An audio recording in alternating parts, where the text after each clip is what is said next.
अस्सलामुअलैकुम, नमस्ते, सत श्री अकाल। उम्मीद करता हूँ कि आप सब ठीक ठाक होंगे और मज़े में होंगे। तो मेरा नाम है असद। तो आज की हमारी जो रिएक्शन की वीडियो है वो है जी, राम मंदिर के ऊपर जो पंखी आकर बैठ गए, पंछी आकर बैठ गए हैं और उनके बारे में कि झुंड के झुंड आ चुके हैं। उसके बारे में वीडियो जानते हैं।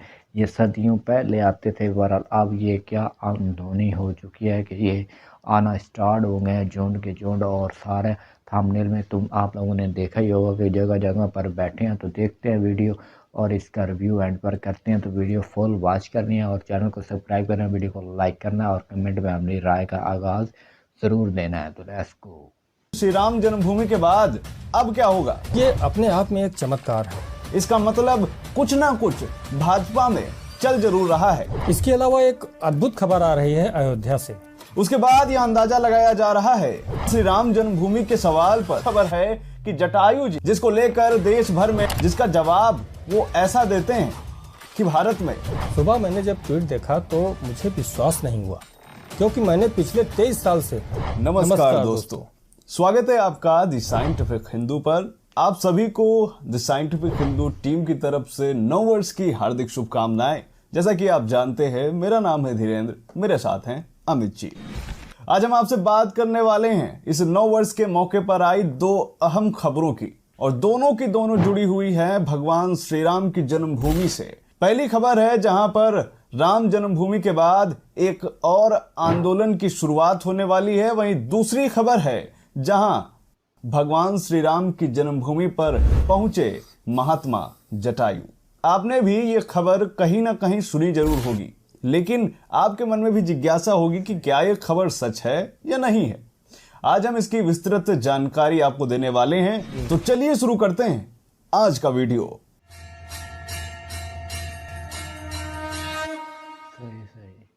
तो चलिए सबसे पहली खबर पर आते हैं, जो कि आई है वृंदावन से, जहां श्री राम जन्मभूमि के सवाल पर श्री केशव प्रसाद मौर्य ने कुछ ऐसा कह दिया जिसने भारत में रह रहे मुस्लिम मौलानाओं को परेशान करके रख दिया।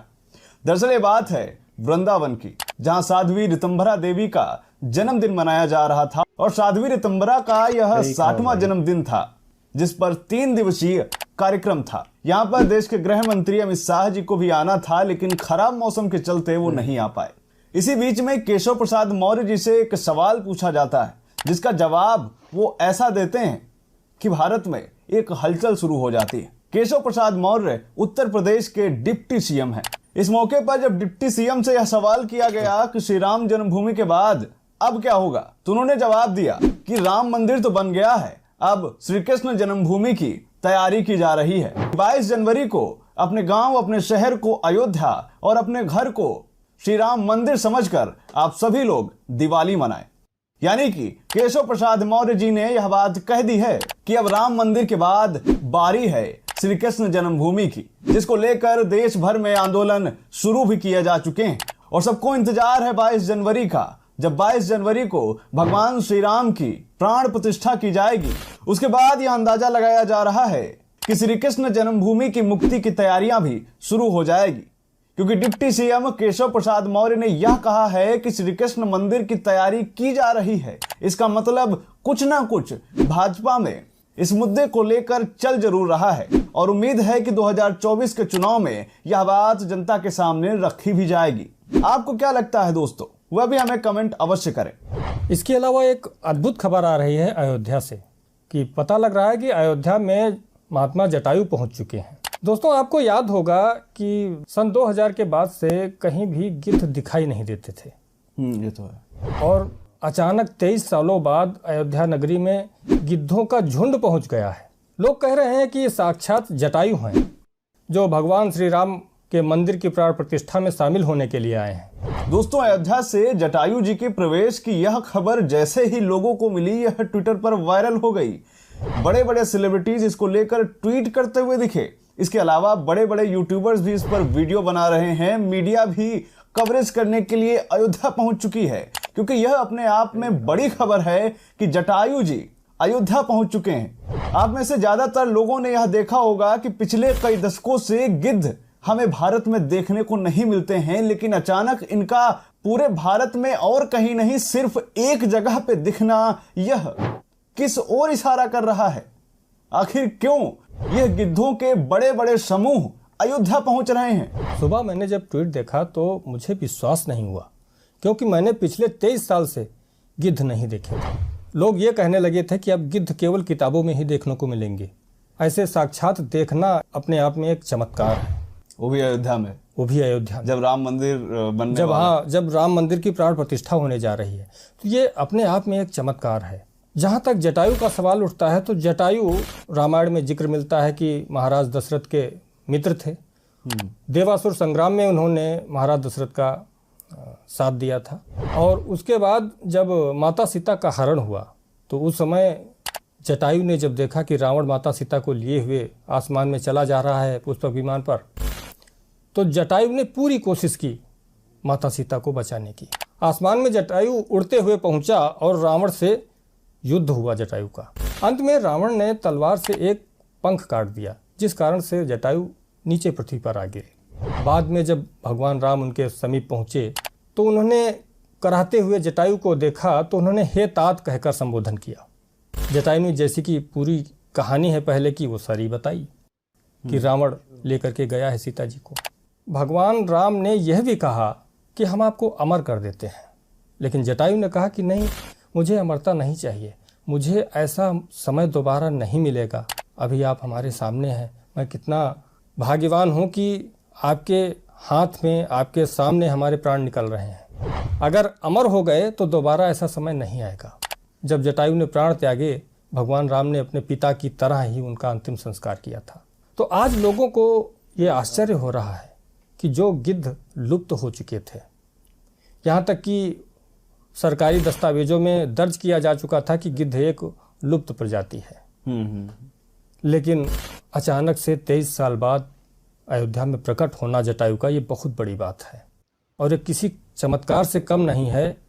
अयोध्यावासी भी ऐसा मान रहे हैं। यानी कि जिस प्रजाति के बारे में यह दुनिया ये मान बैठी है कि यह प्रजाति अब दुनिया में एग्जिस्ट ही नहीं करती, लेकिन भगवान श्री राम की महिमा ऐसी है कि जैसे ही मंदिर की प्राण प्रतिष्ठा की शुभ घड़ी आई, न जाने कहां से जटायु महाराज स्वयं साक्षात अयोध्या में प्रकट हो गए। इस पर रामायण में भी लिखा गया है कि हरि अनंत हरि कथा अनंता, कहीं सुनहि बहुविध सब संता। यानी भगवान की महिमा अनंत है, उसको ये क्या सरकार, क्या दुनिया, क्या वैज्ञानिक, कोई नहीं जान सकता। आज जटायु जी का अयोध्या में आना यह वैज्ञानिकों को भी चुनौती देता है, उन नास्तिकों को भी चुनौती देता है, और भारत में कन्वर्टेड हो चुके उन कट्टरपंथियों को भी चुनौती देता है जो ये कह रहे हैं कि भगवान श्री राम का मंदिर हम एक ना एक दिन गिरा देंगे जब हमारी सत्ता आएगी। अरे मूर्खों, जब स्वयं 33 कोटि देवता, सुर, नाग, किन्नर, यक्ष, गंधर्व भगवान श्री राम के इस मंदिर की रक्षा का प्रण ले चुके हैं, तो तुम क्या, तुम्हारी आने वाली 1000 पीढ़ियां भी इस मंदिर का कुछ नहीं बिगाड़ सकती। दोस्तों, ये वीडियो देखिए, इस वीडियो ने पूरे भारत में तहलका मचाया हुआ है। न सिर्फ भगवान श्री राम को मानने वालों में, बल्कि जो भगवान श्री राम को गाली भी देते हैं, वह भी मजबूर हो गए हैं भगवान श्री राम की महिमा मानने को। यहाँ एक चीज कहना चाहेंगे, जो लोग गाली देते हैं उनके ही किसी शायर ने लिखा है कि फानूस बनकर जिसकी हिफाजत हवा करे, सही कहा भाई। फानूस बनकर जिसकी हिफाजत हवा करे, वो समा क्या बुझे जिसे रोशन खुदा करे। सही बात है। तो जब प्रकृति खुद आ रही है भगवान श्री राम की प्राण प्रतिष्ठा में, कुदरत के नए नए चमत्कार हो रहे हैं, ऐसे मंदिर को गिराने वालों को एक बार सोचना चाहिए कि क्या वो कभी गिरा पाएंगे।